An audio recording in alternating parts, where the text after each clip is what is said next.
Hey everybody, Steve here from The Varied Life, and today we're going to talk more about living the Korean dream, the monthly expenses, and how much it costs to live in Korea. Now, with that being said, it really depends on your budget. It's just like anywhere else. You can find places where you can live as dirt cheap as possible.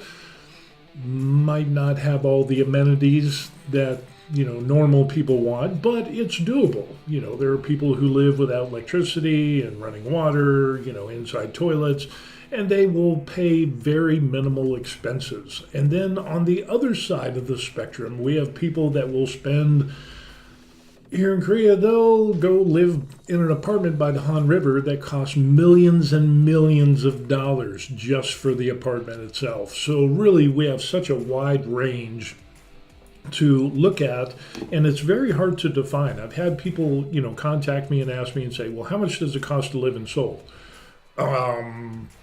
What's your budget?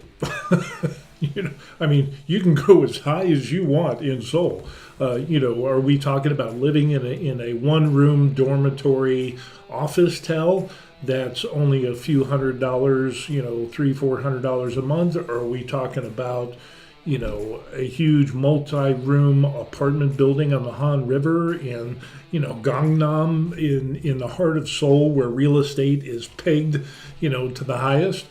Eventually, I think we're going to see a crash of real estate, but that'll be a little bit down the road. So really, what are we looking at? Here's also a disclaimer that I need to let everybody know. I am not a realtor. I don't know the prices of every single property in Korea, and so it just kind of gives me a chuckles when people will send me an email. And by the way, the email address, if you want to contact me, is right there. I can answer questions. I don't charge anything, but if you feel the need and you appreciate the information I put out, you have the second link down there, which is Buy Me a Coffee, and it's basically buying me a coffee. We can't do it in person, but you can do it online, and it works just as well.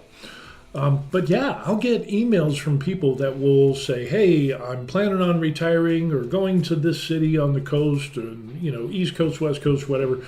How much is a 3-bedroom, 2-bath apartment in that area? I have no idea. I am not a Rolodex of real estate prices and rentals, and you got to find that out for yourself. Now, if you also check out The Varied Life on YouTube, which is where I post the majority of my videos, you'll also find some information on how you can check on real estate in Korea by using Naver and their real estate section. In other words, you can pull up a map. I'm using a Mac computer, so I use Chrome, and it has an extension plugin that will translate from Korean to English, and so I'm able to check the real estate prices and rentals in whatever area in Korea.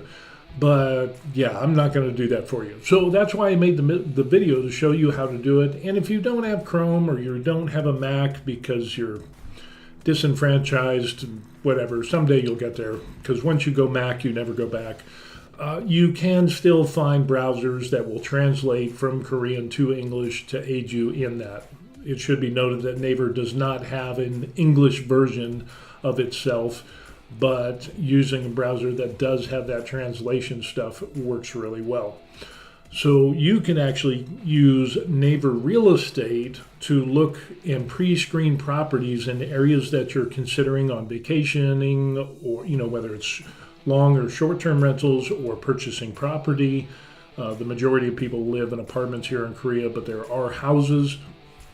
It's really dependent on your budget. Recently had some people contact me and said, hey, we want to retire and we want to go down to Jeju-do, and this is what we want. Jeju-do is an island off the southern peninsula of Korea. It's part of Korea. And what they described as what they want is, and I did a cursory search, and it's like you're going to be paying $300,000, $400,000, $500,000 for what they wanted and the amenities that they wanted, and they wanted to be in the city and so on and so forth. Prices can be absurd down there. And recently, my wife and I saw some news about how Jeju-do is selling a lot of properties, and a lot of people that are buying properties down in Jeju-do are the Chinese. They are the number one purchasers of property of Jeju-do. And so it's kind of like the Hawaii of Korea. I've been to Hawaii and I've been to Jeju-do, and it's not like Hawaii. It is not. I'm sorry to say, it's a nice place. Personally, go down there. I mean, we went down there decades ago, but it was like, okay, we checked the box, we did it. Maybe we'll go back someday. But it didn't really flip our lid. And especially when we went and lived in Oahu for a year, it pales in comparison. But it's still a very nice place. With that being said, it seems that real estate is going higher and higher and higher. Recently, somebody told me that if you purchase property like $1 million worth of property down there, then you can, get some type of visa. I haven't seen that. Maybe that's the case. Of course, probably the reason that I haven't seen it is because I don't have $1 million to just throw at a piece of property. So again, we're talking about budget and how much you're going to allot for your housing, your utilities, and so on and so forth. Which brings us to where we're at now. Kind of what is my budget? And let me just kind of get a cursory look at, say, a budget of about $3,500 to $4,000. You can do pretty good. You can also be in Korea, rent cheaper places. We opted to buy the apartment that we're in as a way to get rid of the largest expense, which is rent. And there's different rental options here in Korea. But a lot of people have been asking me, what are the living expenses? And we're going to go over some of those things. And it's kind of the same. Only a few things have changed. And things have changed because it's summer and it's hot and humid. And the worst 2 months in Korea is summer. I love all the other months. I really just don't like the hot, humid summers. And I don't know many Koreans that love the hot, humid summers of Korea either. So, birds of a feather flock together. So we're going to take a look at here, as soon as we adjust. Nope, not there, there.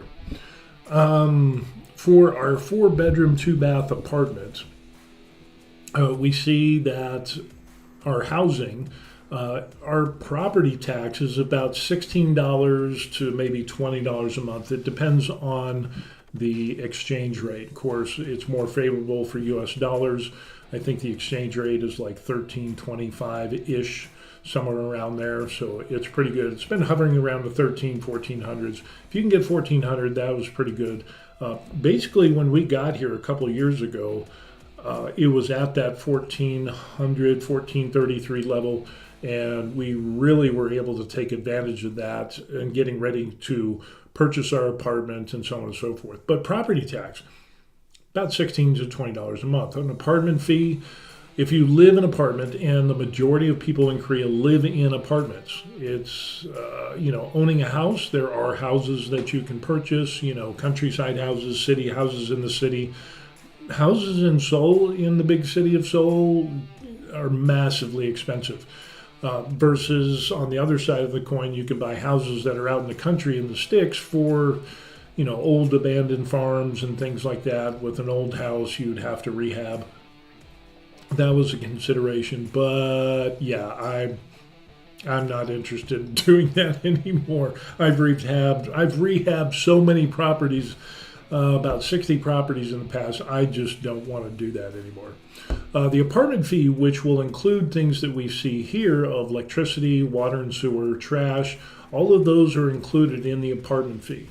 And the apartment fee also pays for the landscaping. It pays for the elevator maintenance. It pays for the security guards that we have here. It pays for the maintenance of the outside grounds and buildings and painting and like I said, the landscaping. We've got fountains and barbecue areas, children's playgrounds, and so on and so forth.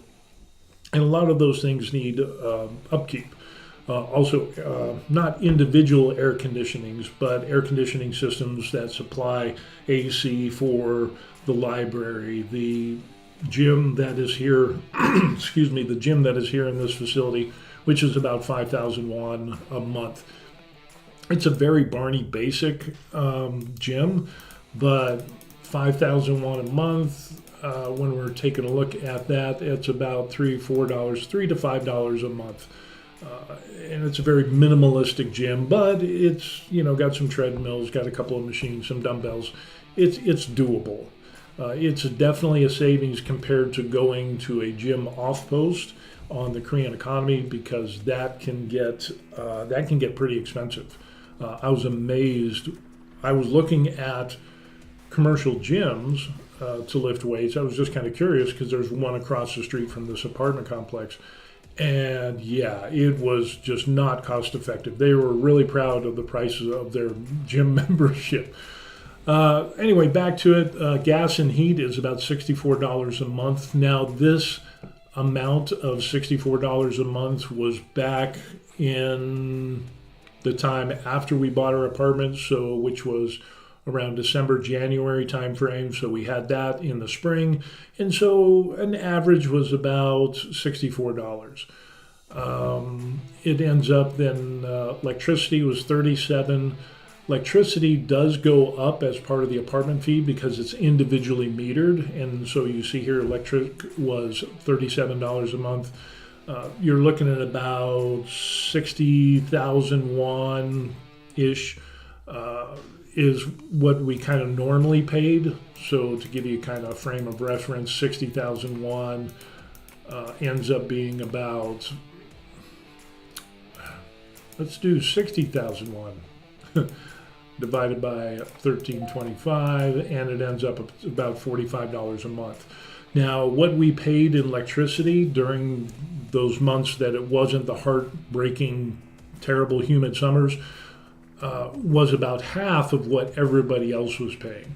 And I think that's attributed to the fact that most people, there's a lot of foreigners that live in the apartments here in this apartment complex, and they use their air conditioning, and they keep it at like 70, 72 degrees. We keep ours at about 77, 78 degrees with a dehumidifier function on our air conditioners. So it uses less power. So we're generally about half of what the other people use. Now, how do you know this?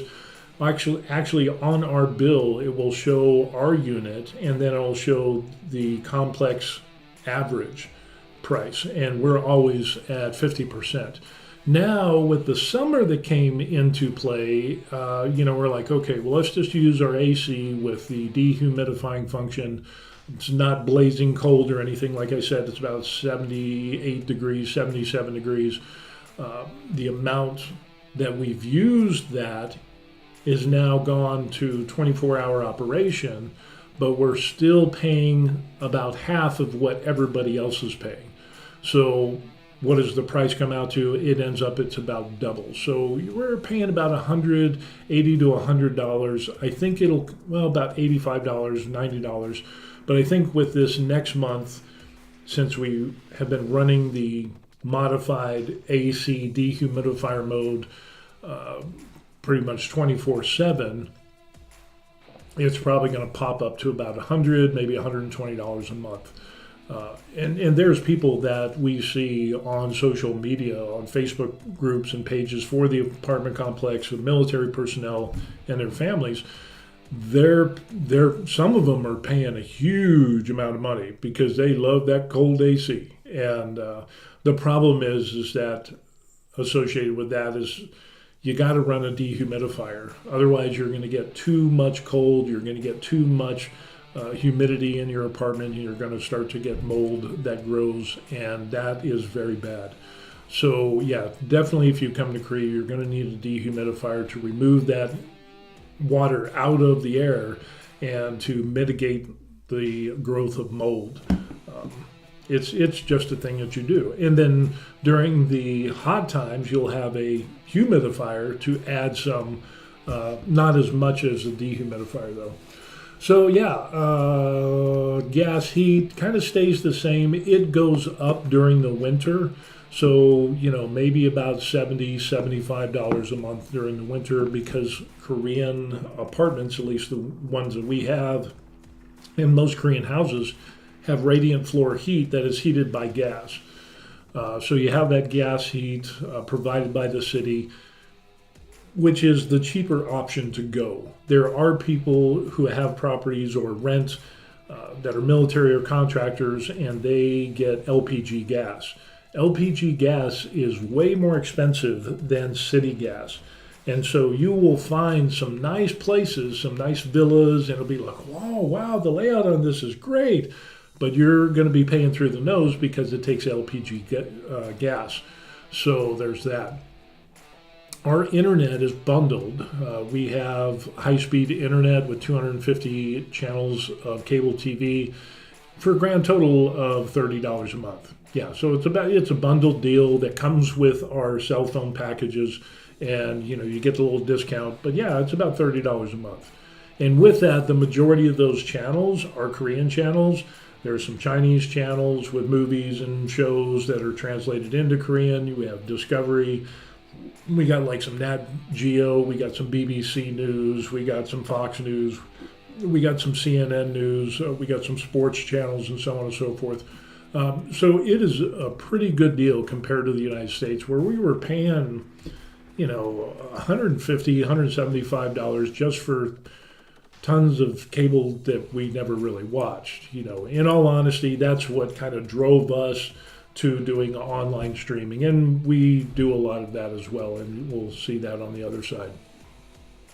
Cell phones.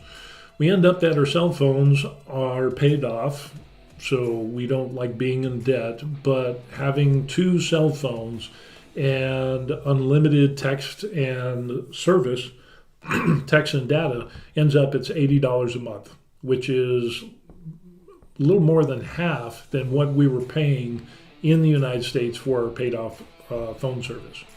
The other thing we have is a water filter. A lot of people will drink the water from the faucets here in Korea, and a lot of people do that. I kind of do it from time to time, but we do have a water filter system, and that costs, and we got one of the cheaper ones. It's not a high-speed unit that gives hot water and cold water, and you can make ramen or whatever. No, it's just a basic water filter, and it gets replaced about every 4 months, and it's about $9 a month. But it definitely helps in regards to coffee. So for those of you who know, I make my own lattes, and the better the water, the better the latte or the espresso. So that's kind of a non-negotiable thing for me. Other things that we end up paying is for Spotify. About $10 a month. We have VPN Express and a virtual kind of, how would you explain this? It's kind of like internet service, but you have your normal internet service, but it's kind of like a filter that says, hey, I'm in the United States, and that way you could do streaming service in the United States in Korea. So if you things like Hulu or Amazon Prime or so on and so forth, if you're in Korea and you don't have a VPN service, you probably won't be able to stream those things like you would if you were in the States.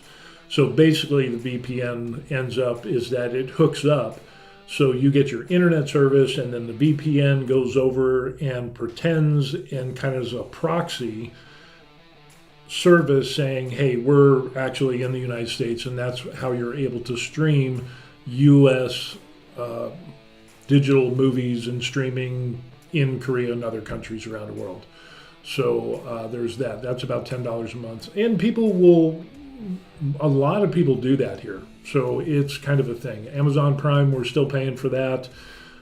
Apple, we're paying for that for some digital storage and so on and so forth. So that comes out to about $41. So basically, since we have a paid off apartment and all of these things, not including food, not including going out to eat a few times a week or whatever, is going to be about $500 a month. $450 to $500 a month, depending on the time of year. Obviously, in the summer, it's probably going to be about $500, $550 maybe with that. So let's just round it up and say $500, $600 a month. Which isn't bad. Really, that isn't bad at all compared to what we had in the United States. If we look at comparing the expenses of what we paid in the United States, so for example, if we rented a property that we had, of course we bought our house in the United States, but if we were renting that same similar size property, it was about $2,000 a month. Now it's like $2,500, $2,700 a month, being outpriced. People can't afford rent, let alone housing. But here in Korea, the same similar square footage and amenities would be about $1,400 a month. But that's also dependent upon the location that we're in, and that we kind of cater toward military in the area that we live in. And so you will have those monthly rents. Normally, Koreans don't do a monthly rent. They will do a huge deposit, which is about 50 to 70% of the property's price. And then you give that to the landlord. And then you're able to live in that property for normally a 2-year contract, and you don't have to pay any rent. You have to pay the utilities and the trash and the apartment fee and all those things, but you wouldn't have to pay a monthly rent like we do in the United States. The majority of Korean rentals are done in this manner, about 80%, I think. The other 15% or so are where you would put a smaller deposit, but then you would also, on top of that, you would pay a monthly amount. And so sometimes you will hear people saying, oh, well, Koreans foreigners get screwed because they get charged more for their rent than Koreans. And it's like, no, they don't. Koreans will often put a huge deposit down compared to what foreigners do. And so their monthly rent is less. Do you want to pay, $30,000, $40,000, $50,000 in a deposit to get a lower rent like the Koreans do? You're more than welcome. But to just say on the surface that Koreans pay less than Americans or foreigners, that just shows that people don't know the details and how the rental market works here in Korea. Property tax, we were paying about $165 a month for property tax, which comes out to about $1,900, about $2,000 a month. I just recently checked on the property that we used to own in the United States, and the property tax has gone up. It's like $2,400. So 24, and it goes up like clockwork, like $100 every year. So it should be close to turning around and being $2,500 a month. What is our property tax here in Korea? If you look up here on the chart, it's $16, maybe $20 a month, depending on the exchange rate. And it's really favorable for US dollars. So yeah, it's not bad at all. For a 4-bedroom, 2-bath, almost 1,500 square foot apartment, underground garage, security, semi-private elevator, barbecue area, playground. Don't use the playground, but fountains on the property, great landscaping. It's a really, really nice, security. Not anybody can just come into the property, and if somebody does come in and they ring your doorbell, you've got cameras and all this stuff. It's really cool. Electricity in the United States, we're paying on average back in about 4 years ago, 4 or 5 years ago, 4 or 5 years ago, our electricity was an average of $140 a month. Did some research and found that it has gone up in southern Colorado, so we're definitely saving money there, because here in Korea it's maybe $40, $45 a month. During the times of summer, that would be doubled to about $80, $85, maybe $100 a month. So we're still saving money there. Gas in the United States, what we were paying for gas and heating was $90 to $100 a month. Here in Korea, we're paying about $65. Water in the States was $40 a month. $10 here. People ask me why I want to retire overseas, and it's like the big number one thing is everything's cheaper when it comes to expenses.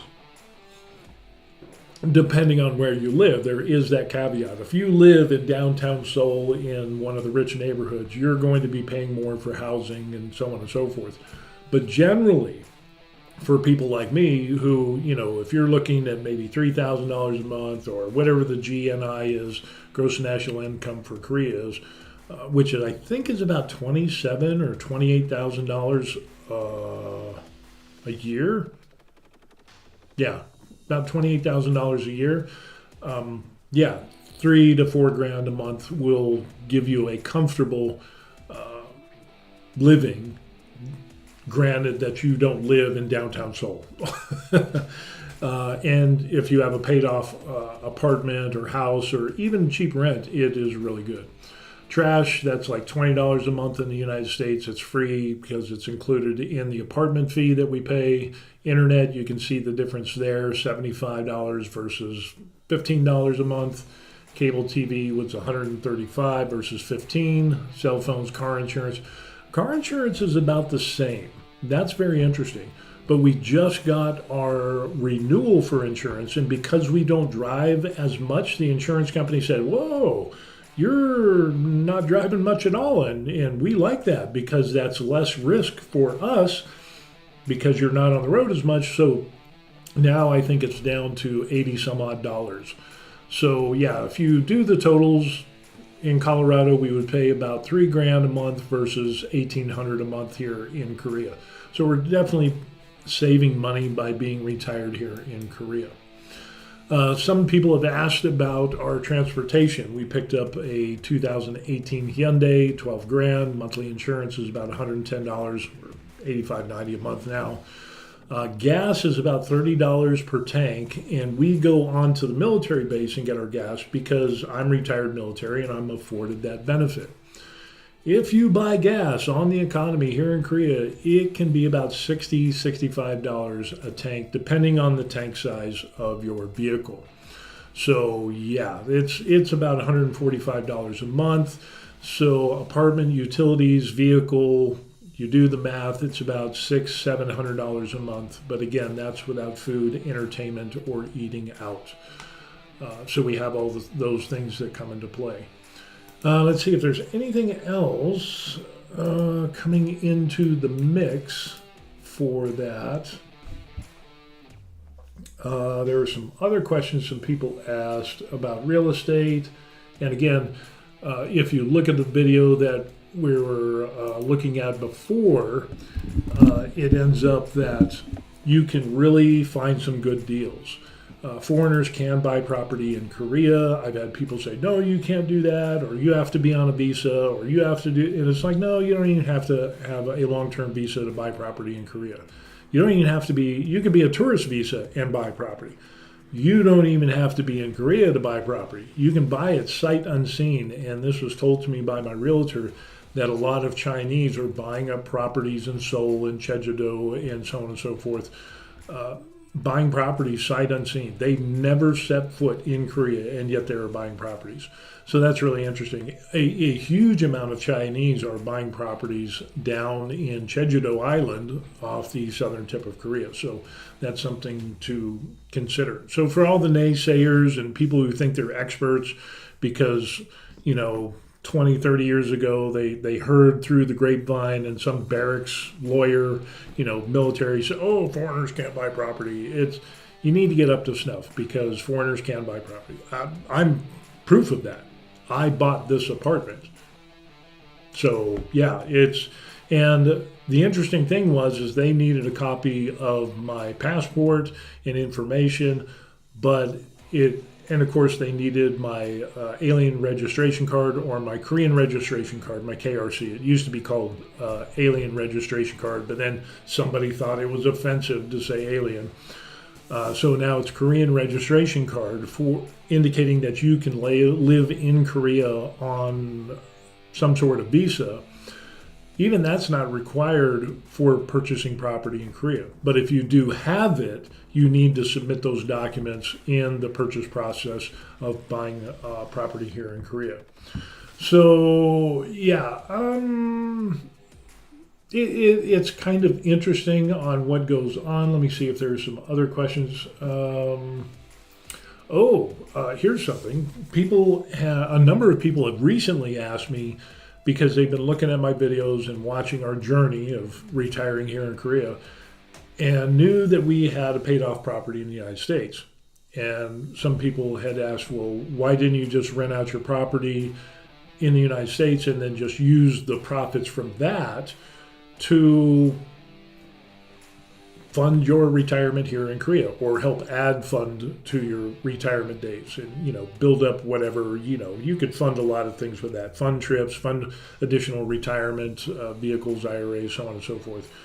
The reason that we didn't do that, and when you look at the spreadsheet, when you look at the numbers and you say, okay, well, the property's paid off and we rent it out for this much, about $2,000 a month or $2,500 a month now.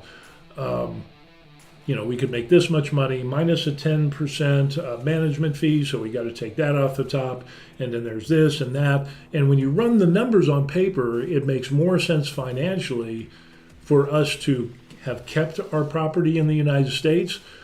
But the problem with numbers is they don't take into consideration bad tenants. And being in investment real estate for a number of years, the total number of properties that we had was in our family business was over 60 properties. I had a number of properties in my own name that I was responsible for back when real estate was, you could breathe and get a loan. You didn't even have to work and you could get a loan. Of course, that was the beginning of the end of the housing crash, the subprime market, and that whole debacle that we kind of knew was going to happen. But we figured we would strike while the iron was hot and get our feet into the door when it came to real estate and renting out. The problem is numbers don't take into consideration bad tenants and people that pass background checks, that pay, the certain range of payments for rent, that when you get above a certain amount, you're going to get a better quality tenant. Even then, you're not guaranteed that you will always have a good tenant. You could have people that are excellent tenants, that have awesome credit scores, no problems. The wife's a teacher, the husband's a this or that or whatever, gainfully employed. They got the 2.5 kids, they go to church every Sunday or whatever, synagogue. Those people can turn into bad tenants like that, and they can destroy a property. Whether it's a mental health issue, somebody cheated on somebody else, alcoholism, drug use gets into play, or just, they just throw up their hands and say, we're tired of being responsible adults. We're just going to squat. We're not going to pay rent. Numbers don't take those things into consideration. And we've had properties where tens of thousands of dollars were needed to repair properties because supposedly good tenants trash the place. And we're talking about pouring concrete into drains, in the water system, the drain system. We're talking about, having to replace sewer lines. We're talking about, people, for whatever reason, they were happy-go-lucky, responsible adults, and then the zombie apocalypse hit, and they didn't pay for trash. They stuffed the two-car garage with all of the trash and never emptied it, and so going through the eviction process, they're not going to pay for trash. If they're not going to pay your rent, they're not going to pay for trash, And unfortunately, in the United States, it is getting to the point of where tenants have more rights than the property owners. And then I'm not even going to talk, well, I will talk about it. I will. I might as well. There are people and investors that I knew that squatters came into their properties and it was like, hey, you need to get out. You don't belong here. They didn't even have a lease agreement or a rental contract. They were just people that the place was empty. They broke in and they moved in. They turned on the utilities and boom, now they're living there. But they have more rights than the owner themselves. And it's like, well, now you got to go through the eviction process, which can be, 3 months, 6 months, a year. If the T's aren't crossed and the I's aren't dotted correctly, there's investors that I knew that had to wait an entire year for people to get kicked out of their properties where these people were never even officially tenants, which boggles the mind, because if you're a squatter and you don't have a rental contract, there should be no eviction process. It should be you call the sheriff, they get those people out, and it's a done deal. But unfortunately, what we're seeing with our current administration and past administrations is this leaning and it's more favorable for bad tenants than it is for the owner. And if you have an owner that has to, float mortgage payments and all of these things for 6 months to a year, that is a huge amount of debt. And there's a lot of people that just can't handle that type of stress. That's the other thing that comes into play. The amount of mental stress that comes with dealing with bad tenants, repairs, tens of thousands of dollars. What do you do when people pour concrete down your sewer lines? You got to dig up the sewer line. That's going to be $5,000 to $7,000 depending on where you live. And as somebody who has paid to have multiple sewer lines, replaced, or even just through normal wear and tear, replacing a sewer line from the house to the street, it takes a substantial amount of money. And generally what I've seen is the main reason why we wanted to cut everything and be done with the United States was because of bad tenants and because of the lackluster performance of what we're getting in the United States when it comes to management companies. And I searched high and low for a management company, and I had a pretty good management company, but they were still slow. And of course, they have their own repairmen, they would overcharge, and so on and so forth. It just ends up that the standards that management companies had, in our experience, kept going down and down, and we got worse and worse tenants. We got outrageous, housing and rental prices going on, so that makes it hard to rent properties. And then when you do get people in there and they trash the property, it's just United States tenants, in our experience in Southern Colorado, is bad. There are, I would say, about maybe 60% were okay, 40% were bad. Maybe 30% were great out of that whole thing. But the reason that we wanted to do that and just wash our hands of all that is because we couldn't handle the stress. And we, like I said, we did real estate investing and it was miserable.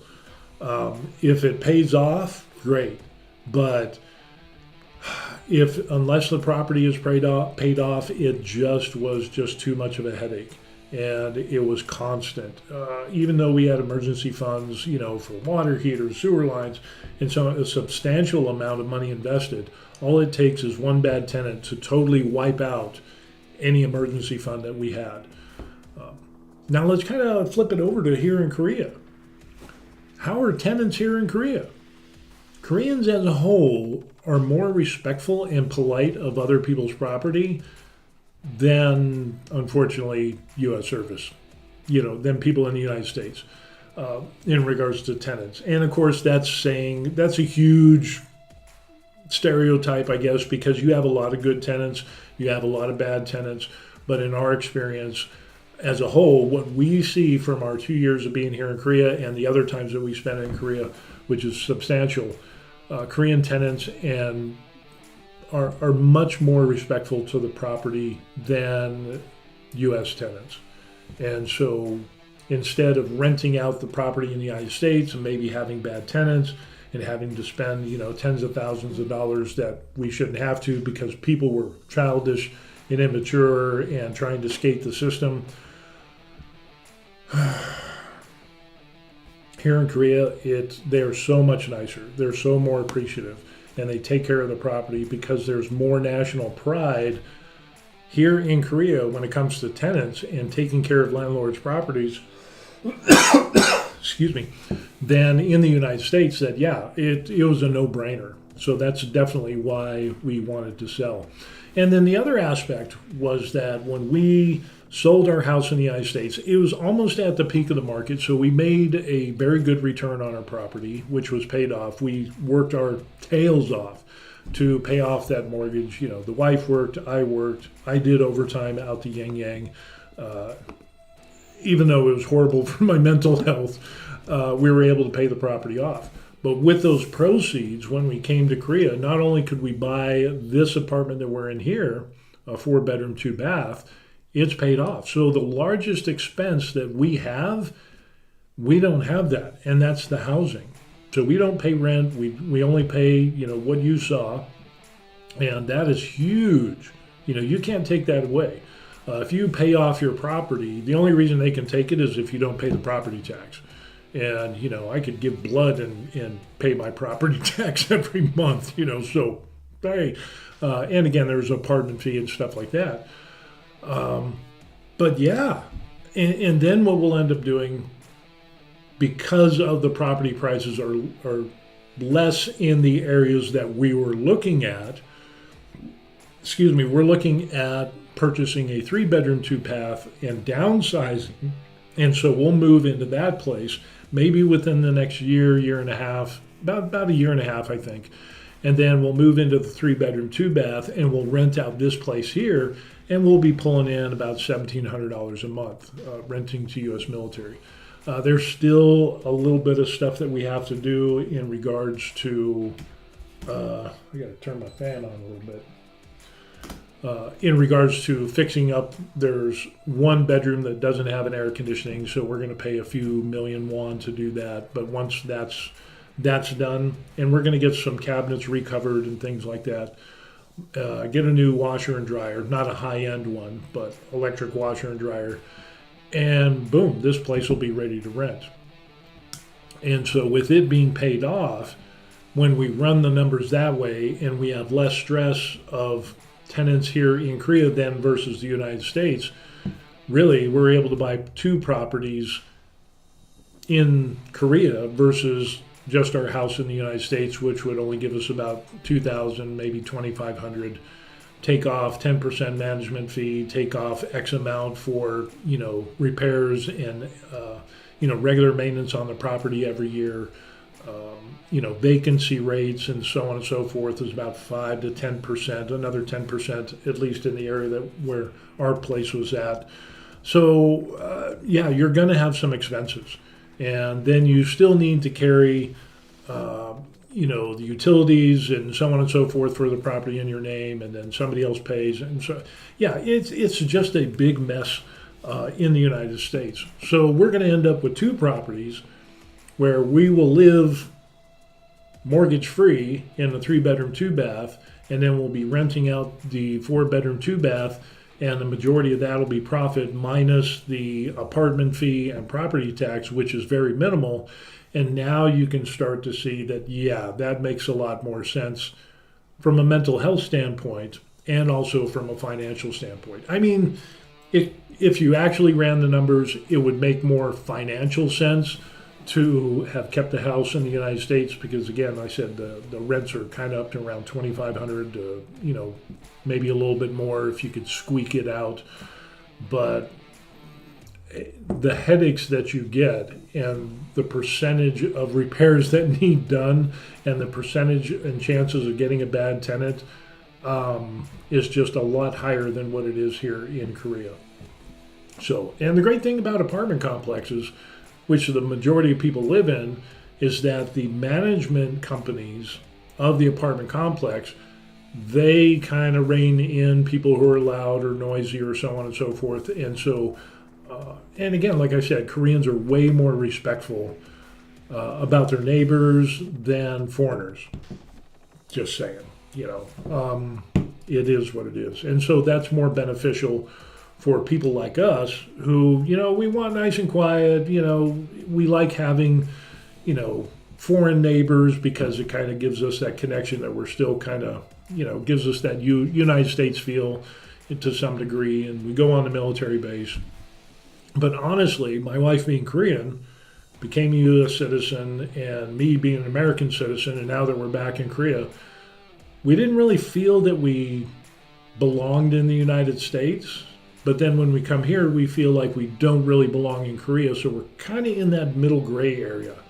But the great thing is we're retired, so we don't give a damn.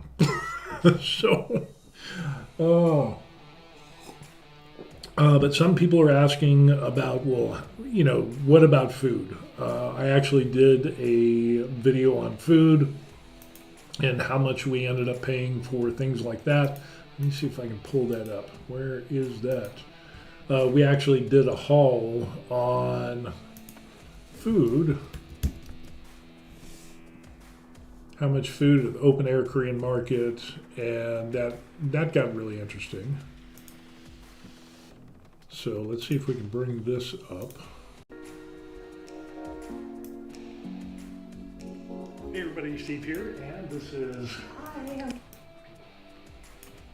Okay, let's just keep that going. The wife, and we just finished up a shopping trip on the open air market. So in Korea, what they end up having are open air markets on certain days, and where we live, the open air market is on days that end in a 3 and an 8. So they call it the 3-8 market. So with that, a number of you have been asking what type of prices, how much can you get, an example of what we shop and what we pay. And so we're going to play kind of a little game. We're going to point out the different items, and then this is everything that we bought today. So you can kind of guess and put it in the comment section down below of how much all of this would cost where you live.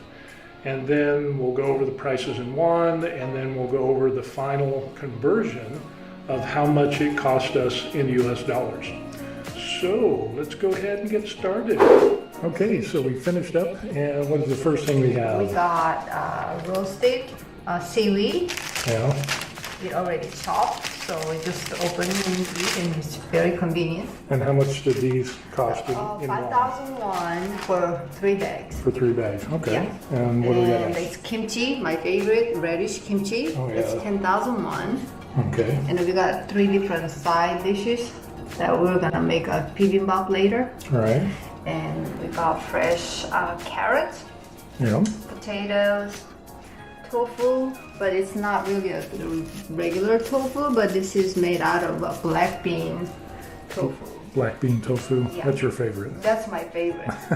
Cannot be any healthier than, in the tofu version. Right. And this is homemade, so this is huge, way bigger than a store-bought.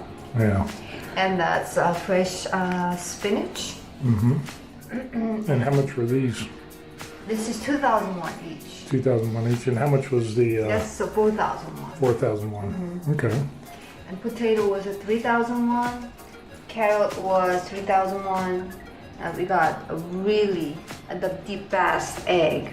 Like inside egg yolk is like orange. It is so deep orange. I've never seen eggs So with... taste. Yeah. That's 10,001.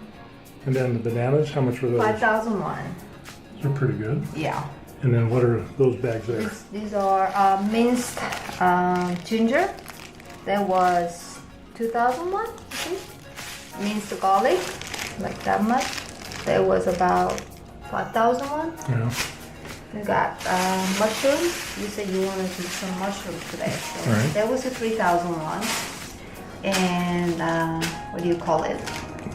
Big green onion or Big green onions, leek? Or, yeah. So this is 3,001. 3,001. Let's kind of got your money's worth off of that. Yeah. And then the lettuce, how much was that? Red leaf, 2,001 each. 2,001 each. So all of this, how much was this in won? In one, around 67,001 or 68,001. 67, 68. Yeah. So we use 1,301 per dollar for exchange rate. So it comes out $53.07. $53.07 for all of this. Yes. And the eggs are awesome. And Yes. Everything is pretty awesome. yeah. And everything, they don't grow these in Korea, obviously. But those are the only things, but everything else is grown here in Korea. So, yeah, definitely some good food. Yes. So there it is, $53. That's what we end up getting from our Korean shopping trip at the open air market. Pretty good. Okay, so there it is. There you have it. 68,000 won. And if you do the math with the exchange rate, it comes out to about $53 for a haul of all this. And there are sometimes when you can get even cheaper if you went to a market that wasn't close to the military base. So like in Pyeongtaek, they have a market up there.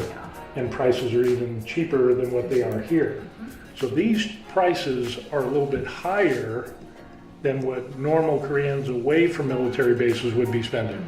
So, but still, that's very good. That's an awesome deal. It's within walking distance of our apartment, so Yes. yeah, you can't beat that. Pretty good. Alrighty, so yeah, going to the 3A market is really a great way to get fresh produce. As you can see, I mean, it's like on every day that ends in a 3 and an 8, like clockwork, winter, summer, fall, spring, it's always open unless it's like some terribly cold and miserable, but usually you'll see at least a couple of vendors out there. Well, the majority of them, that is how they make their money, so it's a good thing for them to do this, and they're out there like every time. With that being said, things have gone up in price here in Korea. So because of the war in Ukraine and the natural resources of grain and so on and so forth that Ukraine supplies to a huge amount of the world, which I didn't know, has caused inflation for certain items here in Korea, because feed for animals and so on and so forth, everything seems to go up. So from the time of that video, which was, when was that posted? 7 months ago, excuse me, it ends up there has been more inflation. Of course, we have the recession going on and stuff like that. That prices have gone up about 20 to maybe 30%. But again, compared to what we were paying in the United States, it's still less. The other question that people had was, well, they get this look and it's like, well, so you go to an open air market to buy food. What about fish and chicken or meat or thing like that? We usually buy our meat on the military base at the commissary, because I'm a retired veteran, so we have that benefit. But Korean markets also they'll have fish, they'll have chicken, they'll have beef, to certain degrees, seafood. I'm planning on doing a video once the weather gets a little bit better to show you a walkthrough of that open air market and some of the meats and stuff like that, and that'll be kind of cool.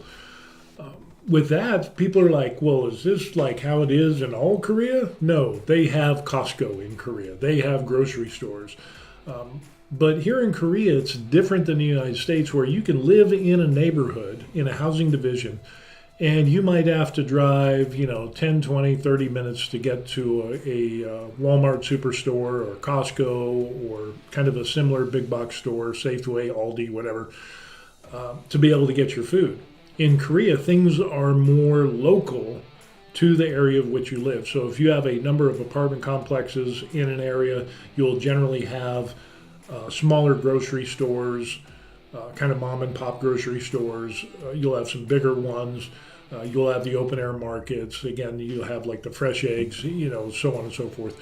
But you'll have these little communities of where people live, and there will be small grocery stores and foods and so on and so forth. So the walkability that provides and being able to get the local cuisine is really nice. But if you want to go to Costco, they have Costco here in Korea, and it's about a 35 minute drive away from here. If you go to Starfield Mall, they have a Traders, which is basically a Costco, but they call it Traders, E-Mart, and a big box Korean store. They have a lot of American things there, but basically it's a big giant version of Costco, the Korean version of Costco. So you got a lot of meats, you got a lot of produce, and so on and so forth. So it's not like, if you come and retire to Korea, you have to go to open air markets, and there's still dirt on the carrots. Oh my gosh, what a travesty. No, you don't have to do that. You can go in the little grocery stores, and carrots are washed and cleaned and in packages and stuff, just like you'd see in a Safeway or a Smith's in the United States. You can go to the Costco's, you can go to E-Mart, Traders, and so on and so forth. And yeah, the only difference is that it's more Korean language, more Korean products. But you could, if we had to just survive off of Traders, we could easily do that. But we like the local produce and, having the fresh foods and produce and things like that. So, yeah, it really depends. And then that's not even taking into consideration anything can basically be delivered here in Korea. And the amazing thing is like we have a neighbor, we've met him a couple times. They order all of their groceries online and it's delivered to the apartment, to their front door. So they will have refrigerated items and meat and eggs and so on and so forth, all in styrofoam containers that are kept cold. Boom, delivered. Produce, cereal, dry goods, cleaning supplies, whatever it is. You can do all of your shopping online and have it delivered to your house, so you don't even need to go to an open air market. You don't even need to go to a Costco or a Korean grocery store if you don't want. You have that ability to do that. And yes, you'll have to pay a delivery fee, but again, it's not bad. And a lot of things can be delivered versus here in Korea versus the United States where, a lot of things can't. Delivery fees are pretty reasonable. Sometimes a long time ago, delivery was free. And now we've noticed that delivery fees for like shopping online and things like that, if it's not free, you're going to pay about 3,000 won for a delivery fee. So again, it's not going to break the bank, and you do have that opportunity of buying certain things, whether it's processed foods, fresh foods, whatever, meat, fish, kimbap. I mean, anything that you could think of can pretty much get delivered here in Korea to your door. It's just being able to find the apps and online things to sign up for and get the ball and the process rolling. So those are the monthly expenses. And yeah, it really depends on your budget. If you like high-end foods, you're going to pay some more high-end prices. If you want nothing but totally U.S. products, you're going to have to you will pay for those things because they have a higher import tax of being shipped from the United States. But even like things in Costco, it's not that bad. If you're looking for high-end steaks and higher quality foods, that you pay a premium for in the United States, you will still pay a premium here in Korea, but not as much as what you would in the United States, at least in our experience. And I'm talking about meats, Hanu beef, and so on and so forth. That can get pretty expensive. I do gourmet coffee and lattes and stuff like that, so I get my own beans and all that. But still, it's cheaper here than it is in the United States. Eating out, it depends on where you go. If you're going to a high-end restaurant, you're going to pay high-end prices. If you're going to a normal everyday restaurant, a Korean restaurant, just a Kalbi house or whatever, yeah, you could pay a barbecue place maybe about 47,000, 40,000 for a couple of people, 40, 60, 70,000 for two people. Many places that you eat out. An interesting thing is that you have to buy two portions. Some restaurants have that, and they say the minimum purchase is two portions. And so some people that are single or by themselves, they'll go to a restaurant and they'll say, hey, and then they're like, no, we can't seat you, because we only do two. And so some foreigners have actually said, hey, this is really weird. They don't want to serve Americans. And it's not that they're being racist. It's just how they do their business. And generally people go out to eat together as a group. It's just how they do things here. So they're not trying to pull the wool over your eyes. It's just a general requirement that, yeah, you have a minimum buy of two, person order items. And if you're single, and if you really want to eat there, just order two and have one to go, and then, that solves the problem. So other than that, coffee shops, lattes are about the same, $3, $4, $5 within that range, depending on where you're at. They do have Starbucks here in Korea. I'm really not a big Starbucks fan anymore since I make my own lattes. But even Korean coffee shops, I don't understand why people go to Starbucks when you have Korean coffee shops that offer way better tasting coffees, in my opinion. But I don't know, maybe you're a hardcore Starbucks fan, and that's okay too, and if that's in your budget, then that's totally cool. So yeah, for the expenses and things like that, prices will always go up no matter where you live. If you live in Bali, if you live in the Philippines, the United States, you're always going to have expenses that go up. But the difference between expenses in the United States, like your utilities, you're going to see larger jumps in your expenses than what you do here in Korea, at least in our situation. We're paying, everything we pay in Korea is cheaper than what it was in the United States. But again, that's dependent upon where you live, and you need to look at your budget. And there's also income requirements for like F1 and F4 visas. You have to be able to support yourself. And I think it was for my wife, for the F4 visa, she had to be able to make at least, or had to show that we provided over the gross national income for Koreans, which was around $28,000 a year. And we can easily do that.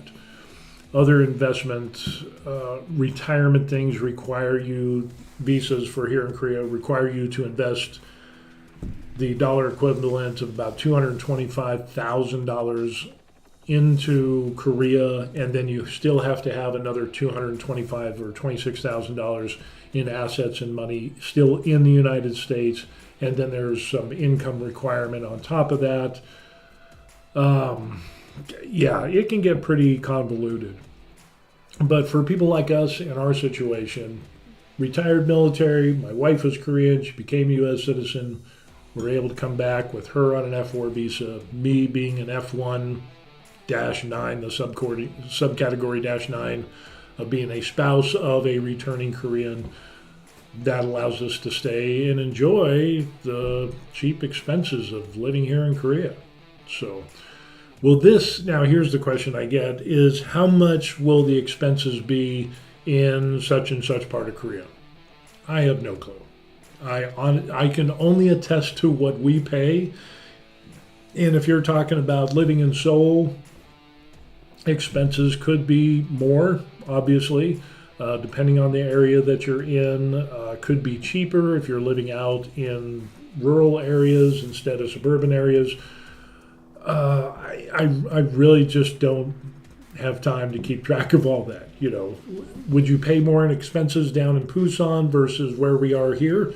Yeah, obviously. You know, bigger cities, you're going to have larger and more expensive expenses.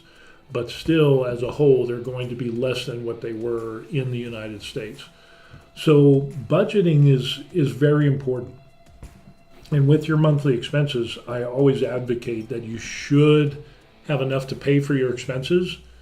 Have your entertainment. We haven't even talked about entertainment. Going out to eat 2 or 3 times a week, you know, taking little day trips and things like that, little mini vacations here in Korea. Some people were asking, you know, well, you know, how much does it cost for you to go back to the United States? And it's like, I don't know. We went back to Hawaii to visit our daughter, but we will probably never go back to the mainland in the United States ever again. So wife has no desire to do that, and neither do I, and we have no ties there whatsoever. So yeah, we'll probably won't go back to the States. But look up the flights and how much it costs to go from Korea to the United States, and you can kind of get an idea how much that costs. Other vacation places, again, there are some great deals. You know, a few $100s to go to the Philippines. We're looking forward to doing that this winter, hopefully, and experience a replacement for Hawaii that's not as expensive as Oahu. So we're looking forward to the Philippines, and again, it depends, you know, where you want to go eat, the coffee shops that you go to. You can go to a coffee shop where you're going to pay, you know, $3, $4 for a latte, or you can go to a coffee shop that you're going to pay $5, maybe $6, $7 for a latte. But generally, things are cheaper here in Korea than they are in the United States. So anyway, yeah, that's our expenses, and a number of people have just suddenly popped up in my email, and then questions asking about our monthly expenses, and has there been a change in regards to electricity in the summertime, and so on and so forth, and we talked about that. So if you have any questions, put them in the comment section down below, or if you lived in a foreign country or even here in Korea, put your 2 cents in the comment section, and it'd be neat to read about that as well.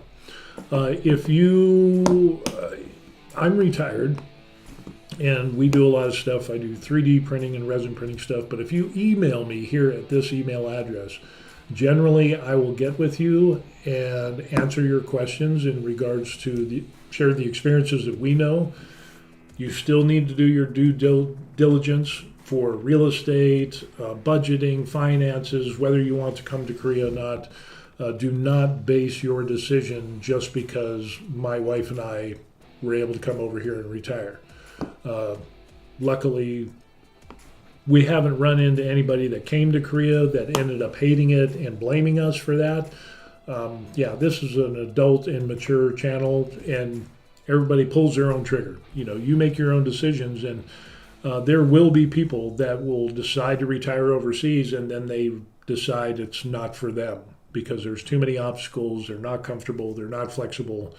They don't have the money or the budget, whatever the reason is, or they just don't like it. And that's totally fine. To come to that realization, at least you tried.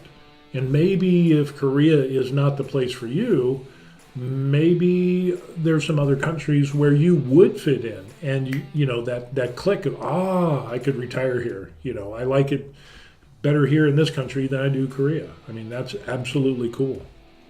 I don't want people to come away with the idea that I'm saying that Korea is all that in a bag of chips. It is a very niche retirement spot, and especially since Korea doesn't really have retirement-friendly visas, again, that makes it even smaller. The amount of retired military and people in our situation is even less. I think it's like, what was it? Something I was reading where the number of people retiring. Where was it? No, wasn't that. I can't remember, but I want to say it was something like how many people are retired in Korea for like retired military, and it was something like 1,500 or maybe 15,000 total, somewhere around there. I mean, that's a huge range, but I don't know. Tax returns, I can't find it. But anyway, that's what we got going on. The monthly expenses in Korea. Now, can you pay less for rent? Yes, there's office tels, there's dormitories, which is like a one-room, very small apartment that you could buy with a communal bathroom. There's even people that rent rooms out of houses of people. So it's kind of like the foreign exchange student. You had a foreign exchange student would come and live in a house of somebody, usually, in high school or whatever. But there's people that actually do that and rent out rooms, and you essentially become part of that family.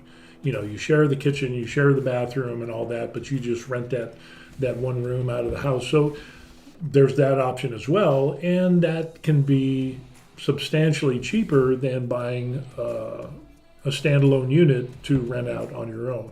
So there is some flexibility in regards to housing, which is the largest expense that you will have.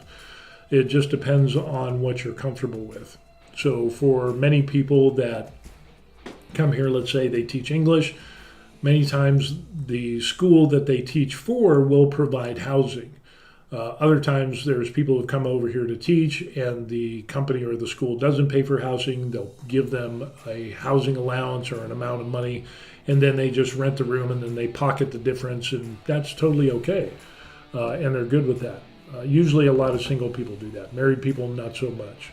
Because if you're our age and you've been married for a long time, you want your own space. So I don't really see a lot of retirees moving into a room in somebody else's house and having that shared. Maybe, but I would say 99% of the time, people like us, that we want our own space. I don't know. Could be proven wrong. We'll see.